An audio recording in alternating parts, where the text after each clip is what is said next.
ओ भगवान की जय, प्यारे कृष्ण कन्हैया लाल की जय। श्रीमद् भागवत महापुराण 10वां स्कंध चल रहा है और कृष्ण की बाल लीला चल रही है। आज है 9वां अध्याय, श्री कृष्ण का ऊखल से बांधा जाना। श्री सुखदेव जी कहते हैं, परीक्षित, एक समय की बात है, नंदरानी यशोदा जी ने घर की दासियों को तो दूसरे कामों में लगा दिया और स्वयं अपने लाला को मक्खन खिलाने के लिए दही मथने लगी। इस प्रसंग में एक कथा है। इस प्रसंग में एक समय का तात्पर्य है कार्तिक मास।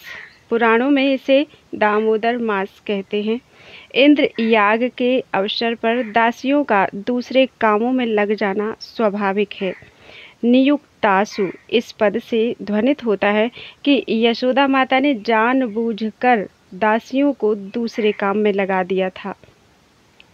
यशोदा नाम उल्लेख करने का अभिप्राय यह है कि अपने विशुद्ध वात्सल्य प्रेम के व्यवहार से षड ऐश्वर्यशाली भगवान को भी प्रेमाधीनता भक्तवश्यता के कारण अपने भक्तों के हाथों बंध जाने का यश यही देती हैं। गोपराज नंद के वात्सल्य प्रेम के आकर्षण से सच्चिदानंद परमानंद स्वरूप श्री भगवान नंद नंदन रूप से जगत में अवतीर्ण होकर जगत के लोगों को आनंद प्रदान करते हैं। जगत को इस अप्राकृत परमानंद का रसास्वादन कराने में नंद बाबा ही कारण है। उस नंद की गृहिणी होने से इन्हें नंद गेहिनी कहा गया है। साथ ही नंद गेहिनी और स्वयं, ये दो पद इस बात के सूचक हैं कि दधि मंथन कर्म उनके योग्य नहीं है। फिर भी पुत्र स्नेह की अधिकता से यह सोचकर कि मेरे लाला को मेरे हाथ का माखन ही भाता है, वे स्वयं ही दधि मथ रही हैं। मैंने तुमसे अब तक भगवान की जिन जिन बाल लीलाओं का वर्णन किया है, दधि मंथन के समय वे उन सब का स्मरण करती और गाती भी जाती थी। इस श्लोक में भक्त के स्वरूप का निरूपण है। शरीर से दधि मंथन रूप सेवा कर्म हो रहा है। हृदय में स्मरण की धारा सतत प्रवाहित हो रही है। वाणी में बाल चरित्र का संगीत। भक्त के तन मन वचन सब अपने प्यारे की सेवा में संलग्न हैं। स्नेह अमूर्त पदार्थ है, वह सेवा के रूप में ही व्यक्त होता है। स्नेह के ही विलास विशेष हैं नृत्य और संगीत। यशोदा मैया के जीवन में इस समय राग और भोग दोनों ही प्रकट हैं। वे अपने स्थूल कटिभाग से सूत से बांधकर रेशमी लहंगा पहने हुए थी। उनके स्तनों में से पुत्र स्नेह की अधिकता से दूध टपकता चला जा रहा था और वे कांप भी रहे थे। नेति खींचते रहने से बाहें कुछ थक सी गई थी। हाथों के कंगन और कानों के कर्णफूल हिल रहे थे।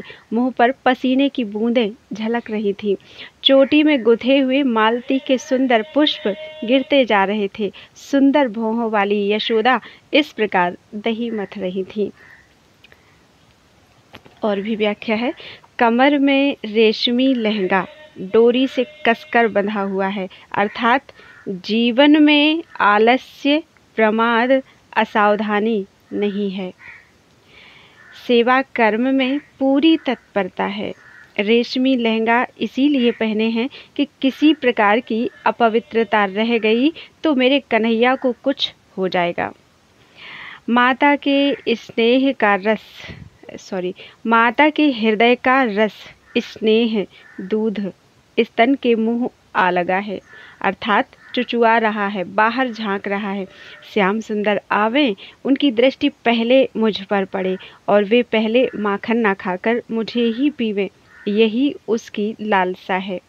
स्तन के कांपने का अर्थ है यह है कि उसे डर भी है कि कहीं मुझे नहीं पिया तो। कंकण और कुंडल नाच नाच कर मैया को बधाई दे रहे हैं। यशोदा मैया के हाथों के कंकण इसलिए झंकार ध्वनि कर रहे हैं कि वे आज उन हाथों में रहकर धन्य हो रहे हैं कि जो हाथ भगवान की सेवा में लगे हैं। और कुंडल यशोदा मैया के मुख से लीला गान सुनकर परमानंद से हिलते हुए कानों की सफलता की सूचना दे रहे हैं। हाथ वही धन्य हैं जो भगवान की सेवा करें, और कान वे ही धन्य हैं जिनमें भगवान की लीला गुणगान की सुधाधारा प्रवेश करती रहे। मुंह पर श्वेद और मालती के पुष्पों के नीचे गिरने का ध्यान माता को नहीं है। वह श्रृंगार और शरीर भूल चुकी है, अथवा मालती के पुष्प स्वयं ही चोटियों से छूटकर चरणों में गिर रहे हैं कि ऐसी वात्सल्यमयी माँ के चरणों में ही रहना सौभाग्य है। हम सिर पर रहने के अधिकारी नहीं हैं। उसी समय भगवान श्री कृष्ण स्तन पीने के लिए दही मथती हुई अपनी माता के पास आए। उन्होंने अपनी माता के हृदय में प्रेम और आनंद को और भी बढ़ाते हुए दही की मथानी पकड़ ली तथा उन्हें मथने से रोक दिया। हृदय में लीला की सुख स्मृति, हाथों से दधि मंथन और मुख से लीला गान, इस प्रकार मन तन वचन तीनों का श्री कृष्ण के साथ एक तान संयोग होते ही श्री कृष्ण जगकर माँ माँ पुकारने लगे। अब तक भगवान श्री कृष्ण सोए हुए से थे।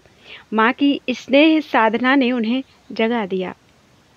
वे निर्गुण से सगुण हुए, अचल से चल हुए, निष्काम से सकाम हुए। स्नेह के भूखे प्यासे माँ के पास आए। क्या ही सुंदर नाम है, स्तन्य काम। मंथन करते समय आए बैठी थाली के पास नहीं। सर्वत्र भगवान साधना की प्रेरणा देते हैं, अपनी ओर आकृष्ट करते हैं, परंतु मथानी पकड़कर मैया को रोक लिया। माँ, अब तेरी साधना पूर्ण हो गई। पिष्ट पेषण करने से क्या लाभ? अब मैं तेरी साधना का इससे अधिक भार नहीं सह सकता। माँ प्रेम से दब गई, निहाल हो गई। मेरा लाला मुझे इतना चाहता है। श्री कृष्ण माता यशोदा की गोद में चढ़ गए। वात्सल्य स्नेह की अधिकता से उनके स्तनों से दूध तो स्वयं झर ही रहा था। वे उन्हें पिलाने लगी और मंद मंद मुस्कान से युक्त उनका मुख देखने लगी। इतने में ही दूसरी ओर अंगीठी पर रखे हुए दूध में उफान आया। उसे देखकर यशोदा जी उन्हें अतृप्त ही छोड़कर जल्दी से दूध उतारने के लिए चली गईं। मैया मना करती रही, नेक सा माखन तो निकाल लेने दे। मैं तो दूध पीऊंगा। दोनों हाथों से मैया की कमर पकड़कर एक पांव घुटने पर रखा और गोद में चढ़ गए। स्तन का दूध बरस पड़ा। मैया दूध पिलाने लगी। लाला मुस्कुराने लगे, आंखें मुस्कान पर जम गईं। ईक्षिति पद का अभिप्राय है कि जब लाला मुंह उठाकर देखेगा और मेरी आंखें उस पर लगी मिलेगी तो उसे बड़ा सुख होगा। सामने पद्मगंधा गाय का दूध गर्म हो रहा था। उसने सोचा, स्नेहमयी माँ यशोदा का दूध कभी कम ना होगा। श्याम सुंदर की प्यास कभी बुझेगी नहीं। उनमें परस्पर होड़ लगी थी। मैं बेचारा युग युग का, जन्म जन्म का श्याम सुंदर के होठों का स्पर्श करने के लिए व्याकुल तप तप कर मर रहा हूँ। अब इस जीवन से क्या लाभ जो श्री कृष्ण के काम ना आवे। इससे अच्छा है कि उनकी आंखों के सामने आग में कूद पड़ना। माँ के नेत्र पहुँच गए। दयार्द माँ को श्री कृष्ण का भी ध्यान नहीं रहा। उन्हें एक ओर डालकर दौड़ पड़ी। भक्त भगवान को एक ओर रखकर भी दुखियों की रक्षा करते हैं। भगवान अतृप्त ही रह गए। क्या भक्तों के हृदय रस से, स्नेह से उन्हें कभी तृप्ति हो सकती है? उसी दिन से उनका एक नाम हुआ अतृप्त। इससे श्री कृष्ण को कुछ क्रोध आ गया। उनके लाल लाल होठ फड़कने लगे। उन्हें दांतों से दबाकर श्री कृष्ण ने पास ही पड़े हुए लोटे से दही का मटका फोड़ डाला। बनावटी आंसू आंखों में भर लिए और दूसरे घर में जाकर अकेले में बासी माखन खाने लगे। श्री कृष्ण के होठ फड़के, क्रोध होठों का स्पर्श पाकर कृतार्थ हो गया। लाल लाल होठ श्वेत श्वेत दूध की दतुलियों से दबा दिए गए, मानो सत्वगुण रजोगुण पर शासन कर रहा हो, ब्राह्मण क्षत्रिय को शिक्षा दे रहा हो। वह क्रोध उतरा दधि मंथन के मटके पर। उसमें एक असुर आ बैठा था। दंभ ने कहा, काम, क्रोध और अतृप्ति के बाद मेरी बारी है। वह आंसू बनकर आंखों में छलक आया। श्री कृष्ण अपने भक्तजनों के प्रति अपनी ममता की धारा उड़ेलने के लिए क्या क्या भाव नहीं अपनाते। ये काम, क्रोध, लोभ और दंभ भी आज ब्रह्म संस्पर्श प्राप्त करके धन्य हो गए। श्री कृष्ण घर में घुसकर बासी मक्खन गटकने लगे, मानो माँ को दिखा रहे हों कि मैं कितना भूखा हूँ। यशोदा जी औंटे हुए दूध को उतारकर, अर्थात यशोदा माता दूध के पास पहुंची। प्रेम का अद्भुत दृश्य। पुत्र को गोद से उतारकर उसके पेय के प्रति इतनी प्रीति क्यों? अपनी छाती का दूध तो अपना है, वह कहीं जाता नहीं है, परंतु यह सहस्रों छटी हुई गायों के दूध से पालित पद्मगंधा गाय का दूध फिर कहाँ मिलेगा? वृंदावन का दूध, अप्राकृत चिन्मय प्रेम जगत का दूध माँ को आते देखकर शर्म से दब गया। अहो, आग में कूदने का संकल्प करके मैंने माँ के स्नेह आनंद में कितना बड़ा विघ्न कर डाला, और माँ अपना आनंद छोड़कर मेरी रक्षा के लिए दौड़ी आ रही है। मुझे धिक्कार है। दूध का उफनना बंद हो गया और वह तत्काल अपने स्थान पर बैठ गया। फिर मथने के घर में चली आईं यशोदा जी। वहाँ देखती हैं तो दही का मटका कमोरा टुकड़े टुकड़े हो गया है। वे समझ गई कि यह सब मेरे लाला की ही करतूत है। साथ ही उन्हें वहाँ ना देखकर यशोदा माता हंसने लगी।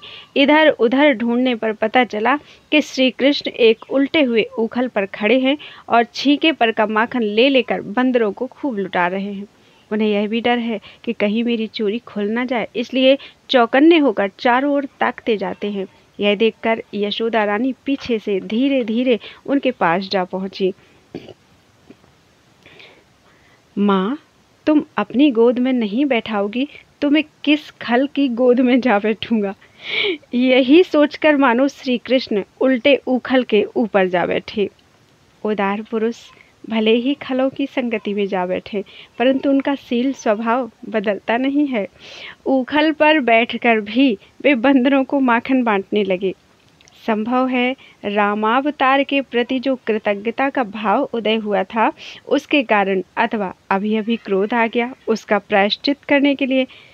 श्री कृष्ण के नेत्र हैं चौर्य विशंकित, ध्यान करने योग्य। वैसे तो उनके ललित, कलित, छलित, बलित, चकित आदि अनेकों प्रकार के ध्येय नेत्र हैं, परंतु ये प्रेमी जनों के हृदय में गहरी चोट करते हैं। तो जब श्री कृष्ण ने देखा कि मेरी माँ हाथ में छड़ी लिए मेरी ही ओर आ रही है, तब झट से ओखली पर से कूद पड़े और डरे हुए की भांति भागे। परीक्षित, बड़े बड़े योगी तपस्या के द्वारा अपने मन को अत्यंत सूक्ष्म और शुद्ध बनाकर भी जिनमें प्रवेश नहीं करा पाते। पाने की बात तो दूर रही, उन्हीं भगवान के पीछे पीछे उन्हें पकड़ने के लिए यशोदा जी दौड़ी। अर्थात भीत होकर भागते हुए भगवान हैं। अपूर्व झांकी है। ऐश्वर्य को तो मानो मैया के वात्सल्य प्रेम पर न्योछावर करके ब्रज के बाहर ही फेंक दिया है। कोई असुर अस्त्र शस्त्र लेकर आता तो सुदर्शन चक्र का स्मरण करते। मैया की छड़ी का निवारण करने के लिए कोई भी अस्त्र शस्त्र नहीं। भगवान की यह भयभीत मूर्ति कितनी मधुर है। धन्य है इस भय को। जय हो।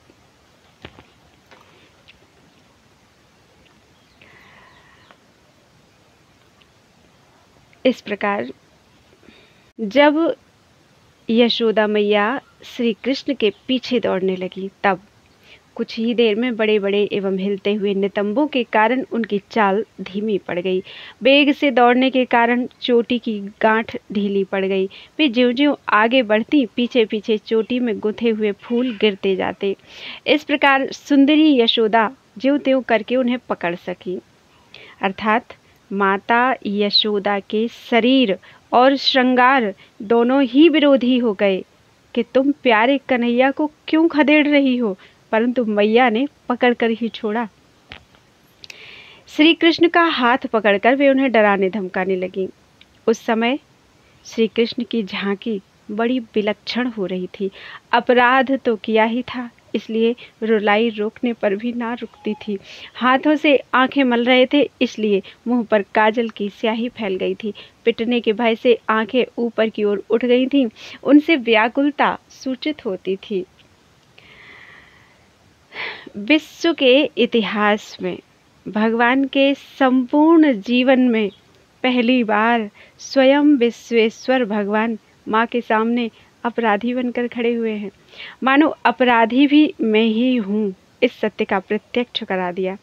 बाएं हाथ से दोनों आंखें रगड़ रगड़ कर मानो उनसे कहलाना चाहते हो कि ये किसी कर्म के कर्ता नहीं हैं। ऊपर इसलिए देख रहे हैं कि जब माता ही पीटने के लिए तैयार है, तब मेरी सहायता और कौन कर सकता है। नेत्र भय से बेहुअल हो रहे हैं। ये भले ही कह दे कि मैंने नहीं किया, हम कैसे कहें, फिर तो लीला ही बंद हो जाएगी।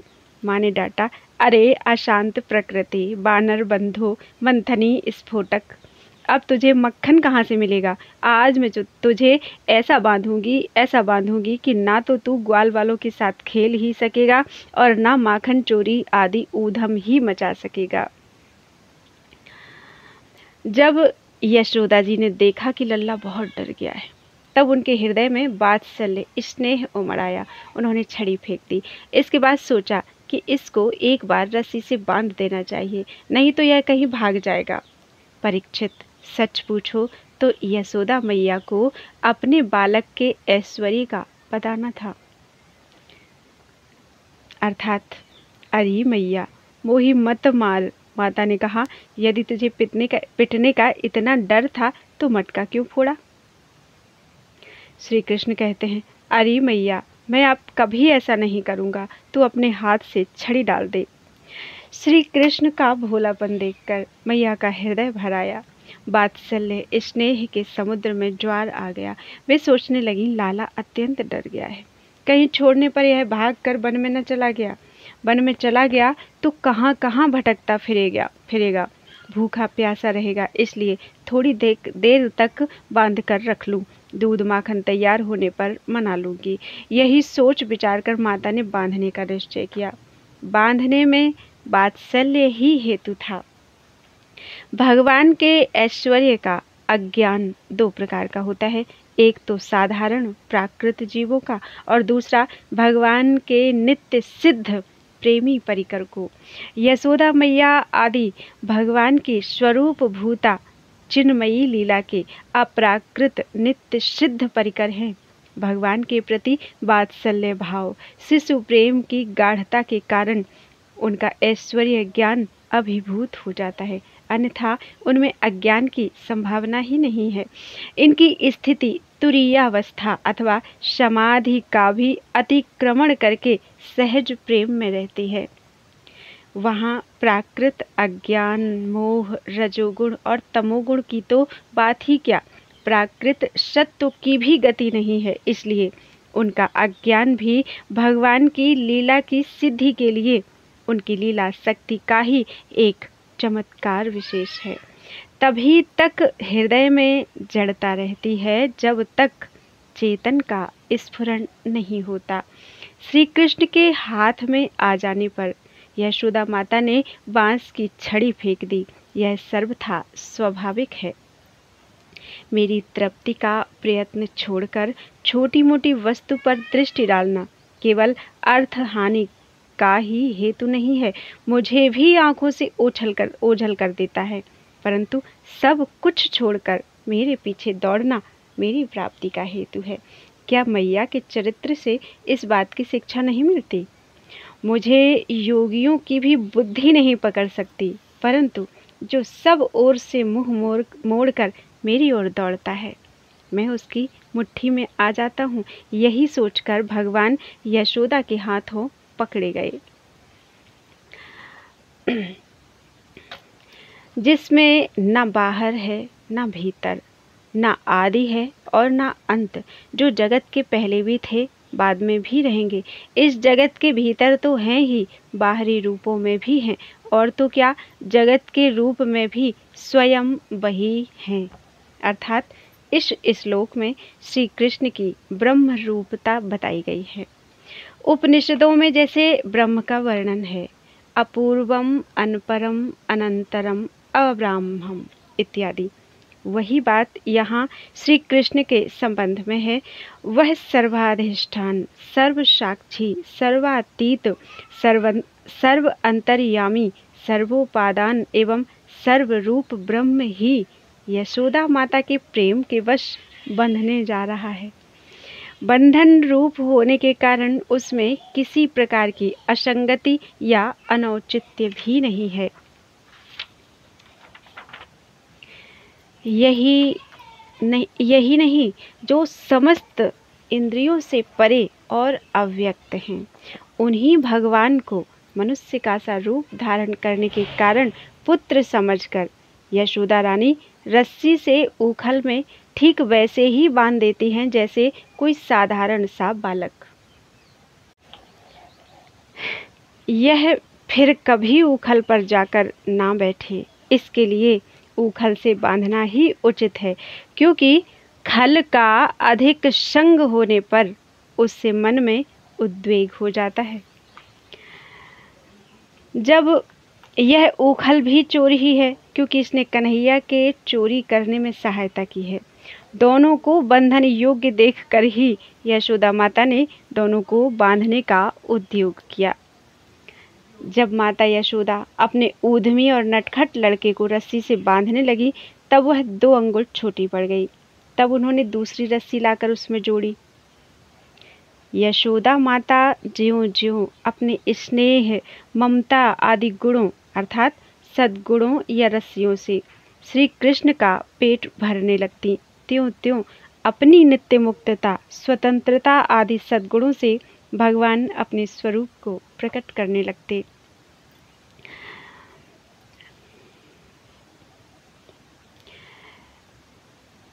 जब वह भी छोटी हो गई, तब उसके साथ और जोड़ी। अर्थात संस्कृत साहित्य में गुण शब्द के अनेक अर्थ हैं। सद्गुण, सत्व आदि गुण अर्थात रश्मि, सत्व रज आदि गुण भी अखिल ब्रह्मांड नायक त्रिलोकीनाथ भगवान का स्पर्श नहीं कर सकते। फिर यह छोटा सा गुण 2 बित्ते की रस्सी उन्हें कैसे बांध सकता है? यही कारण है कि यशोदा माता की रस्सी पूरी नहीं पड़ती थी। इस प्रकार वे ज्यों-ज्यों रस्सी लाती और जोड़ती गईं, त्यों-त्यों जुड़ने पर भी वे सब 2-2 अंगुल छोटी पड़ती गईं। अर्थात संसार के विषय इंद्रियों को बांधने में समर्थ हैं। विषण्वन्ति इति विषयाः, ये हृदय में स्थित अंतर्यामी और साक्षी को बांध नहीं सकते। तब गोबंधन अर्थात इंद्रियों या गायों को बांधने वाली रस्सी गोपति इंद्रियों या गायों के स्वामी को कैसे बांध सकती है? दूसरी बात, वेदांत के सिद्धांतानुसार अध्यस्थ में ही बंधन होता है, अधिष्ठान में नहीं। भगवान श्री कृष्ण का उदर अनंत कोटि ब्रह्मांडों का अधिष्ठान है, उसमें भला बंधन कैसे हो सकता है? भगवान जिसको अपनी कृपा प्रसाद पूर्ण दृष्टि से देख लेते हैं, वही सर्वदा के लिए बंधन से मुक्त हो जाता है। यशोदा माता अपने हाथ में जो रस्सी उठाती, उसी पर श्री कृष्ण की दृष्टि पड़ जाती, वह स्वयं मुक्त हो जाती, फिर उसमें गांठ कैसे लगती? कोई साधक यदि अपने गुणों के द्वारा भगवान को रिझाना चाहे तो नहीं रिझा सकता। मानो यह सूचित करने के लिए कोई भी गुण अर्थात रस्सी भगवान के उदर को पूर्ण करने में समर्थ नहीं हुआ। रस्सी 2 अंगुल ही कम क्यों हुई, इस पर कहते हैं, पहली बात, भगवान ने सोचा कि जब मैं शुद्ध हृदय भक्त जनों को दर्शन देता हूँ, तब मेरे साथ एकमात्र सत्व गुण से ही संबंध की स्फूर्ति होती है, रज और तम से नहीं। इसलिए उन्होंने रस्सी को 2 अंगुल कम करके अपना भाव प्रकट किया। दूसरी बात, उन्होंने विचार किया कि जहाँ नाम और रूप होते हैं, वहीं बंधन भी होता है। मुझ परमात्मा में बंधन की कल्पना कैसे, जबकि ये दोनों ही नहीं, 2 अंगुल की कमी का यही रहस्य है। तीसरी बात, 2 वृक्षों का उद्धार करना है, यही क्रिया सूचित करने के लिए रस्सी 2 अंगुल कम पड़ गई। चौथी बात, भगवत कृपा से द्वैत अनुरागी भी मुक्त हो जाता है और असंग भी प्रेम से बंध जाता है, यही दोनों भाव सूचित करने के लिए रस्सी 2 अंगुल कम हो गई। पांचवी बात है, यशोदा माता ने छोटी बड़ी अनेकों रस्सियां अलग अलग और एक साथ भी भगवान की कमर में लगाईं, परंतु वे पूरी न पड़ी, क्योंकि भगवान में छोटे बड़े का कोई भेद नहीं है। रस्सियों ने कहा, भगवान के समान अनंतता, अनादिता और विभुता हम लोगों में नहीं है, इसलिए इनको बांधने की बात बंद करो। अथवा जैसे नदियाँ समुद्र में समा जाती हैं, वैसे ही सारे गुण अर्थात सारी रस्सियाँ अनंत गुण भगवान में लीन हो गए, अपना नाम रूप खो बैठे। यही 2 भाव सूचित करने के लिए रस्सियों में 2 अंगुल की न्यूनता हुई। यशोदा रानी ने घर की सारी रस्सियां जोड़ डाली, फिर भी वे भगवान श्री कृष्ण को न बांध सकी। उनकी असफलता पर देखने वाली गोपियां मुस्कुराने लगीं और वे स्वयं भी मुस्कुराती हुई आश्चर्यचकित हो गईं। अर्थात वे मन ही मन सोचती, इसकी कमर मुट्ठी भर की है, फिर भी सैकड़ों हाथ लंबी रस्सी से यह नहीं बंधता है। कमर तिलमात्र भी मोटी नहीं होती, रस्सी 1 अंगुल भी छोटी नहीं होती, फिर भी वह बंधता नहीं है। कैसा आश्चर्य है, हर बार 2 अंगुल की कमी होती है, न 3 की, न 4 की, न 1 की। यह कैसा अलौकिक चमत्कार है। भगवान श्री कृष्ण ने देखा कि मेरी माँ का शरीर पसीने से लथपथ हो गया है, चोटी में गुथी हुई मालाएं गिर गई हैं और वे बहुत थक भी गई हैं। तब कृपा करके वे स्वयं ही अपनी माँ के बंधन में बंध गए। अर्थात पहली बात, भगवान श्री कृष्ण ने सोचा, जब माँ के हृदय से द्वैत भावना दूर नहीं हो रही है, तब मैं व्यर्थ अपनी असंगता क्यों प्रकट करूं? जो मुझे बद्ध समझता है, उसके लिए बद्ध होना ही उचित है, इसलिए वे बंध गए। दूसरी बात, मैं अपने भक्त के छोटे से गुण को भी पूर्ण कर देता हूँ। यह सोचकर भगवान ने यशोदा माता के गुण रस्सी को अपने बांधने योग्य बना लिया। तीसरी बात, यद्यपि मुझ में अनंत अचिंत्य कल्याण गुण निवास करते हैं, तथापि तब तक वे अधूरे ही रहते हैं जब तक मेरे भक्त अपने गुणों की मुहर उन पर नहीं लगा देते। यही सोचकर यशोदा मैया के गुणों अर्थात वात्सल्य, स्नेह आदि और रज्जु से अपने को पूर्णोदर दामोदर बना लिया। चौथी बात है, भगवान श्री कृष्ण इतने कोमल हृदय हैं कि अपने भक्त के प्रेम को पुष्ट करने वाला परिश्रम भी सहन नहीं करते। वे अपने भक्त को परिश्रम से मुक्त करने के लिए स्वयं ही बंधन स्वीकार कर लेते हैं। पांचवी बात, भगवान ने अपने मध्य भाग में बंधन स्वीकार करके यह सूचित किया कि मुझ में तत्व दृष्टि से बंधन है ही नहीं, क्योंकि जो वस्तु आगे पीछे ऊपर नीचे नहीं होती, केवल बीच में भासती है, वह झूठी होती है। इसी प्रकार यह बंधन भी झूठा है। छठवीं बात है, भगवान किसी की शक्ति, साधन या सामग्री से नहीं बंधते। यशोदा जी के हाथों श्याम सुंदर को ना बंधते देखकर पास पड़ोस की ग्वालिनें इकट्ठी हो गई और कहने लगी, यशोदा जी, लाला की कमर तो मुट्ठी भर की ही है और छोटी सी किंकड़ी इसमें रुनझुन कर रही है। अब यह इतनी रस्सियों से नहीं बंधता, तो जान पड़ता है कि विधाता ने इसके ललाट में बंधन लिखा ही नहीं है, इसलिए अब तुम यह उद्योग छोड़ दो। यशोदा मैया ने कहा, चाहे संध्या हो जाए और गांव भर की रस्सी क्यों ना इकट्ठी करनी पड़े, पर मैं तो इसे बांधकर ही छोड़ूंगी। यशोदा जी का यह हठ देखकर भगवान ने अपना हठ छोड़ दिया, क्योंकि जहाँ भगवान और भक्त के हठ में विरोध होता है, वहाँ भक्त का ही हठ पूरा होता है। भगवान बंधते हैं तब जब भक्त की थकान देखकर कृपा परवश हो जाते हैं। भक्त के श्रम और भगवान की कृपा की कमी ही 2 अंगुल की कमी है, अथवा जब भक्त अहंकार करता है कि मैं भगवान को बांध लूँगा, तब वह उनसे 1 अंगुल दूर पड़ जाता है और भक्त की नकल करने वाले भगवान भी 1 अंगुल दूर हो जाते हैं।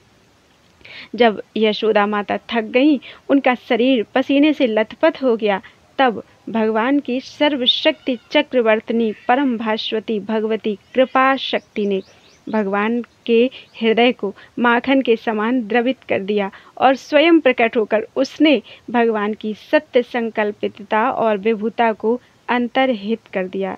इसी से भगवान बंध गए।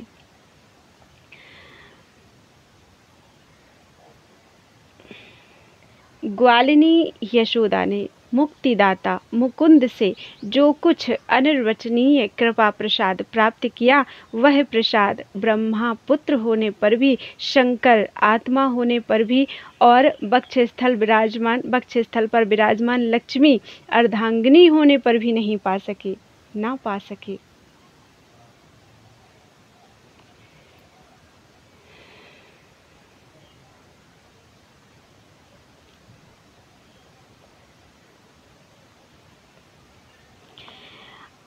यद्यपि भगवान स्वयं परमेश्वर हैं, तथापि प्रेम परवश होकर बंध जाना परम चमत्कारकारी होने के कारण भगवान का भूषण ही है, दूषण नहीं। आत्मा राम होने पर भी भूख लगना, पूर्ण काम होने पर भी अतृप्त रहना, शुद्ध सत्य स्वरूप होने पर भी क्रोध करना, स्वराज्य लक्ष्मी से युक्त होने पर भी चोरी करना, महाकाल यम आदि को भय देने वाले होने पर भी डरना और भागना, मन से भी तीव्र गति वाले होने पर भी माता के हाथों पकड़ा जाना, आनंदमय होने पर भी दुखी होना, रोना, सर्वव्यापक होने पर भी बंध जाना, यह सब भगवान की स्वाभाविक भक्तवश्यता है।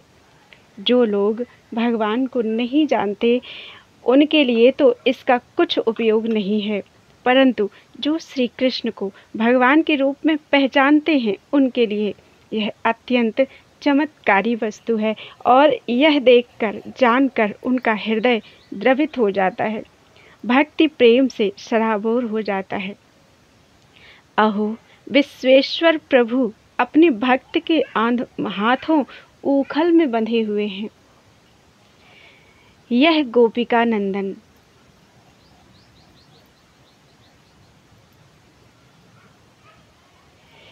इस श्लोक में तीनों नकारों का अन्वय ले भीरे क्रिया के साथ करना चाहिए।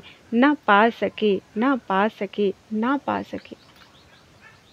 यह गोपिका नंदन भगवान अनन्य प्रेमी भक्तों के लिए जितने सुलभ हैं, उतने देहाभिमानी कर्मकांडी एवं तपस्वियों को तथा अपने स्वरूप भूत ज्ञानियों के लिए भी नहीं है।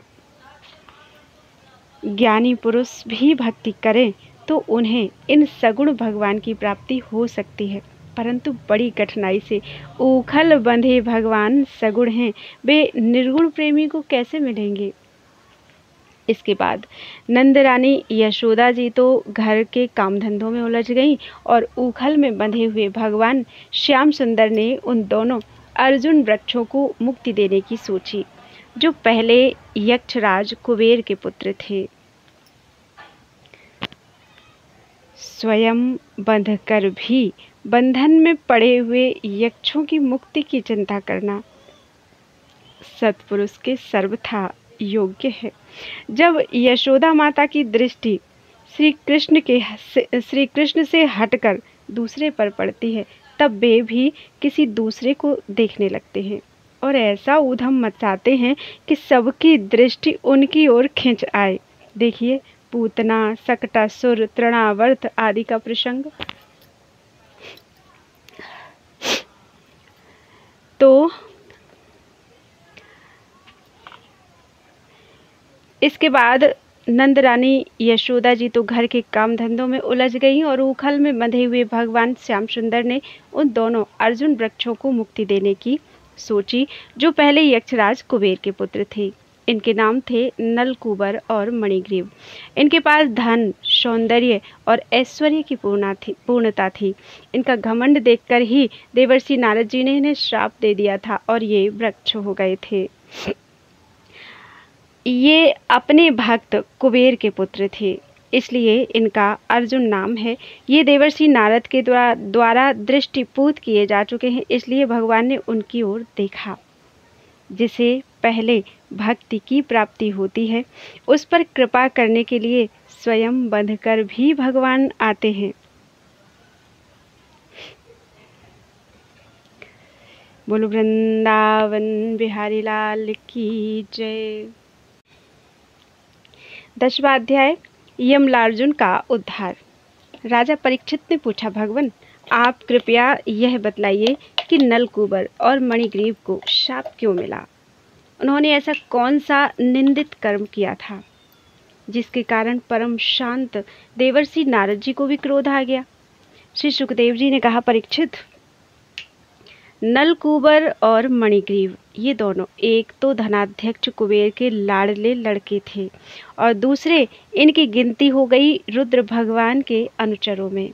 इससे उनका घमंड बढ़ गया। एक दिन वे दोनों मंदाकिनी के तट पर कैलाश के रमणीय उपवन में वारुणी मदिरा पीकर मदोन्मत्त हो गए थे। नशे के कारण उनकी आंखें घूम रही थीं। बहुत सी स्त्रियां उनके साथ गा बजा रही थीं और वे पुष्पों से लदे हुए वन में उनके साथ विहार कर रहे थे। उस समय गंगा जी में पात के पात कमल खिले हुए थे। वे स्त्रियों के साथ जल के भीतर घुस गए और जैसे हाथियों का जोड़ा जल क्रीड़ा कर रहा हो, वैसे ही वे उन युवतियों के साथ तरह तरह की क्रीड़ा करने लगे। परीक्षित, संयोगवश उधर से परम समर्थ देवर्षि नारद जी आ निकले। उन्होंने उन यक्ष युवकों को देखा और समझ लिया कि ये सब मतवाले हो रहे हैं। देवर्षि नारद को देखकर वस्त्रहीन अप्सराएं लजा गईं। सांप के डर से उन्होंने तो अपने अपने कपड़े झटपट पहन लिए, परंतु इन यक्षों ने कपड़े नहीं पहने। जब देवर्षि नारद जी ने देखा कि ये देवताओं के पुत्र होकर श्रीमद से अंधे और मदिरा पान करके उन्मत्त हो रहे हैं, तब उन्होंने उन पर अनुग्रह करने के लिए शाप देते हुए यह कहा। देवर्षि नारद के शाप देने में दो हेतु थे, एक तो अनुग्रह, उनके मद का नाश करना, और दूसरा अर्थ श्री कृष्ण प्राप्ति। ऐसा प्रतीत होता है कि त्रिकालदर्शी देवर्षि नारद ने अपनी ज्ञान दृष्टि से यह जान लिया कि इन पर भगवान का अनुग्रह होने वाला है। इसी से उन्हें भगवान का भावी कृपा पात्र समझकर ही उनके साथ छेड़छाड़ की। नारद जी ने कहा, जो लोग अपने प्रिय विषयों का सेवन करते हैं, उनकी बुद्धि को सबसे बढ़कर नष्ट करने वाला है श्रीमद। धन संपत्ति का नशा, हिंसा आदि रजोगुणी कर्म और कुलीनता आदि का अभिमान भी उससे बढ़कर बुद्धि भ्रंशक नहीं है, क्योंकि श्रीमद के साथ साथ तो स्त्री, जुआ और मदिरा भी रहती है। ऐश्वर्य मद और श्रीमद से अंधे होकर अपनी इंद्रियों के वश में रहने वाले क्रूर पुरुष अपने नाशवान शरीर को तो अजर अमर मान बैठते हैं और अपने ही जैसे शरीर वाले पशुओं की हत्या करते हैं। जिस शरीर को भूदेव, नरदेव, देव आदि नामों से पुकारते हैं, उसकी अंत में क्या गति होती है? उसमें कीड़े पड़ जाएंगे, पक्षी खाकर उसे विष्ठा बना देंगे, या फिर वह जल कर राख का ढेर बन जाएगा। उसी शरीर के लिए प्राणियों से द्रोह करने में मनुष्य अपना कौन सा स्वार्थ समझता है? ऐसा करने से तो उसे नरक की ही प्राप्ति होगी। बतलाओ तो सही, यह शरीर किसकी संपत्ति है? अन्न देकर पालने वाले की है या गर्भाधान कराने वाले पिता की? यह शरीर उसे 9 महीने पेट में रखने वाली माता का है अथवा माता को भी पैदा करने वाले नाना का? जो बलवान पुरुष बलपूर्वक इससे काम करा लेता है उसका है, अथवा दाम देकर खरीद लेने वाले का? चिता की जिस धधकती आग में यह जल जाएगा उसका है, अथवा जो कुत्ते सियार इसको चीथ चीथ कर खा जाने की आशा लगाए बैठे हैं उनका। यह शरीर एक साधारण सी वस्तु है, प्रकृति से पैदा होता है और उसी में समा जाता है। ऐसी स्थिति में मूर्ख पशुओं के सिवा और ऐसा कौन बुद्धिमान है जो इसको अपना आत्मा मानकर दूसरों को कष्ट पहुंचाएगा, उनके प्राण लेगा। जो दुष्ट श्रीमद से अंधे हो रहे हैं उनकी आंखों में ज्योति डालने के लिए दरिद्रता ही सबसे बड़ा अंजन है, क्योंकि दरिद्र यह देख सकता है कि दूसरे प्राणी भी मेरे ही जैसे हैं। जिसके शरीर में एक बार कांटा गड़ जाता है वह नहीं चाहता कि किसी भी प्राणी को कांटा गड़ने की पीड़ा सहनी पड़े, क्योंकि उस पीड़ा और उसके द्वारा होने वाले विकारों से वह समझता है कि दूसरे को भी वैसी ही पीड़ा होती है। परंतु जिसे कभी कांटा गड़ा ही नहीं वह उसकी पीड़ा का अनुमान नहीं कर सकता। दरिद्र में घमंड और हेकड़ी नहीं होती, वह सब तरह के मदों से बचा रहता है, बल्कि दैव बस उसे जो कष्ट उठाना पड़ता है वह उसके लिए एक बहुत बड़ी तपस्या भी है। जिसे प्रतिदिन भोजन के लिए अन्न जुटाना पड़ता है, भूख से जिसका शरीर दुबला पतला हो गया है, उस दरिद्र की इंद्रियां भी अधिक विषय नहीं भोगना चाहती, सूख जाती हैं, और फिर वह अपने भोगों के लिए दूसरे प्राणियों को सताता नहीं, उनकी हिंसा नहीं करता। यद्यपि साधु पुरुष समदर्शी होते हैं, फिर भी उनका समागम दरिद्र के लिए ही सुलभ है, क्योंकि उसके भोग तो पहले से ही छूटे हुए हैं। अब संतों के संग से उसकी लालसा तृष्णा भी मिट जाती है और शीघ्र ही उसका अंतःकरण शुद्ध हो जाता है।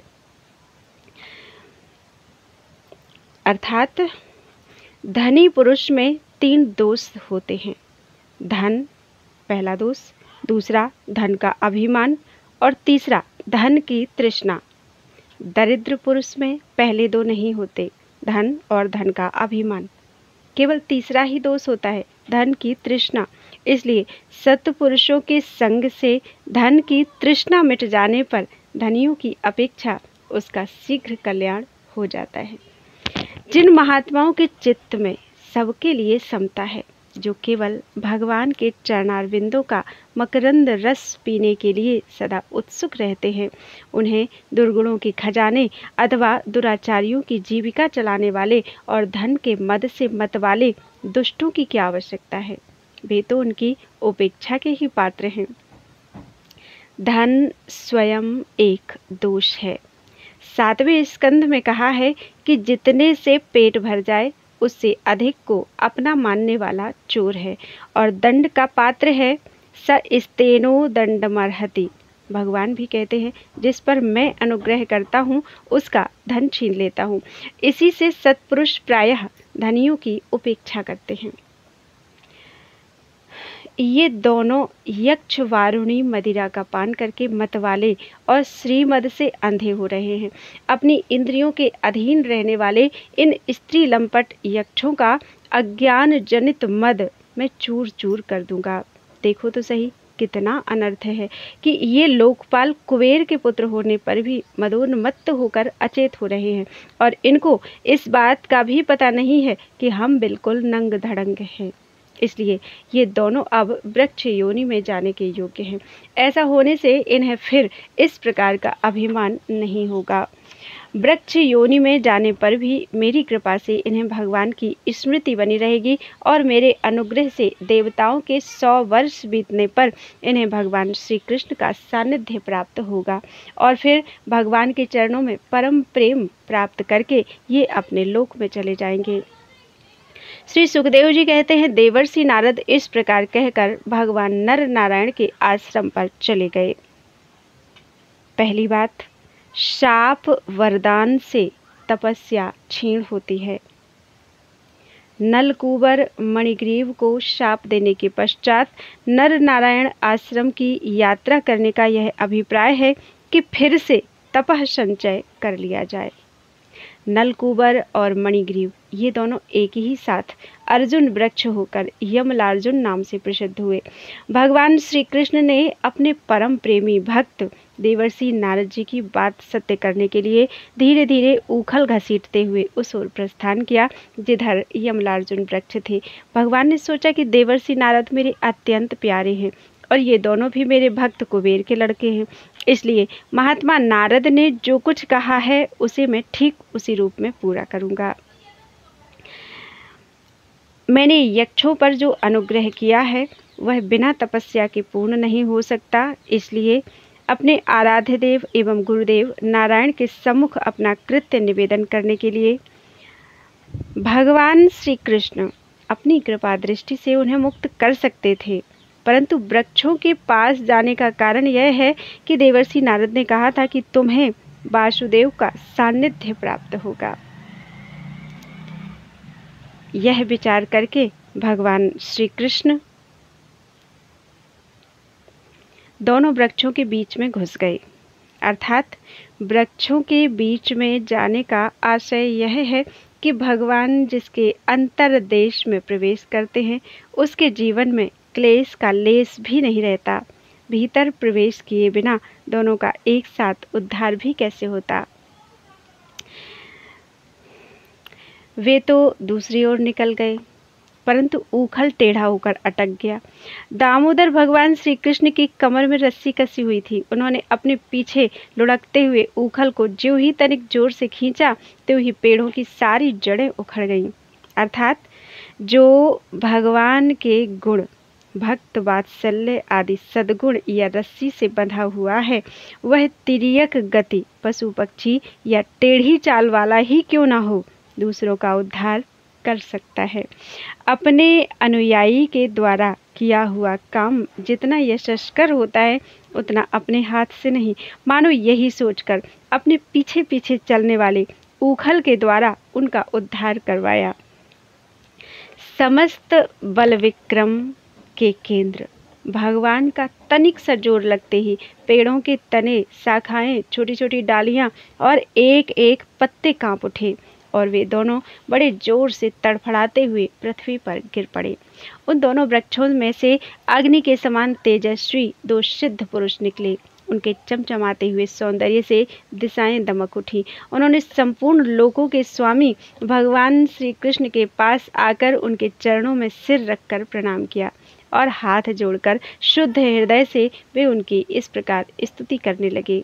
उन्होंने कहा, सच्चिदानंद घन स्वरूप, सबको अपनी ओर आकर्षित करने वाले परम योगेश्वर श्री कृष्ण, आप प्रकृति से अतीत स्वयं पुरुषोत्तम हैं। वेदज्ञ ब्राह्मण यह बात जानते हैं कि यह व्यक्त और अव्यक्त संपूर्ण जगत आपका ही रूप है। आप ही समस्त प्राणियों के शरीर, प्राण, अंतःकरण और इंद्रियों के स्वामी हैं तथा आप ही सर्वशक्तिमान, काल, सर्वव्यापक एवं अविनाशी ईश्वर हैं। आप ही महातत्व और वह प्रकृति हैं जो अत्यंत सूक्ष्म एवं सत्वगुण, रजोगुण और तमोगुण रूपा है। आप ही समस्त स्थूल और सूक्ष्म शरीरों के कर्म, भाव, धर्म और सत्ता को जानने वाले सबके साक्षी परमात्मा हैं। वृत्तियों से ग्रहण किए जाने वाले प्रकृति के गुणों और विकारों के द्वारा आप पकड़ में नहीं आ सकते। स्थूल और सूक्ष्म शरीर के आवरण से ढका हुआ ऐसा कौन सा पुरुष है जो आपको जान सके, क्योंकि आप तो उन शरीरों के पहले भी एक रस विद्यमान थे। समस्त प्रपंच के विधाता भगवान वासुदेव को हम नमस्कार करते हैं। प्रभु, आपके द्वारा प्रकाशित होने वाले गुणों से ही आपने अपनी महिमा छिपा रखी है। परब्रह्म स्वरूप श्री कृष्ण, हम आपको नमस्कार करते हैं। आप प्राकृत शरीर से रहित हैं, फिर भी जब आप ऐसे पराक्रम प्रकट करते हैं जो साधारण शरीरधारियों के लिए शक्य नहीं है और जिनसे बढ़कर तो क्या जिनके समान भी कोई नहीं कर सकता, तब जिनसे बढ़कर तो क्या जिनके समान भी कोई नहीं कर सकता, तब उनके द्वारा उन शरीरों में आपके अवतारों का पता चल जाता है। प्रभु, आप ही समस्त लोगों के अभ्युदय और निश्रेयस के लिए इस समय अपनी पूर्ण शक्तियों से अवतीर्ण हुए हैं। आप समस्त अभिलाषाओं को पूर्ण करने वाले हैं। परम कल्याण साध्य स्वरूप आपको नमस्कार है। परम मंगल साधन स्वरूप आपको नमस्कार है। परम शांत सबके हृदय में विहार करने वाले यदुवंश शिरोमणि श्री कृष्ण को नमस्कार है। अनंत हम आपके दासानुदास हैं, आप यह स्वीकार कीजिए। देवर्षि भगवान नारद के परम अनुग्रह से ही हम अपराधियों को आपका दर्शन प्राप्त हुआ है। प्रभु, हमारी वाणी आपके मंगलमय गुणों का वर्णन करती रहे, हमारे कान आपकी रसमयी कथा में लगे रहें, हमारे हाथ आपकी सेवा में और मन आपके चरण कमलों की स्मृति में रम जाए। यह संपूर्ण जगत आपका निवास स्थान है, हमारा मस्तक सबके सामने झुका रहे। संत आपके प्रत्यक्ष शरीर हैं, हमारी आंखें उनके दर्शन करती रहें।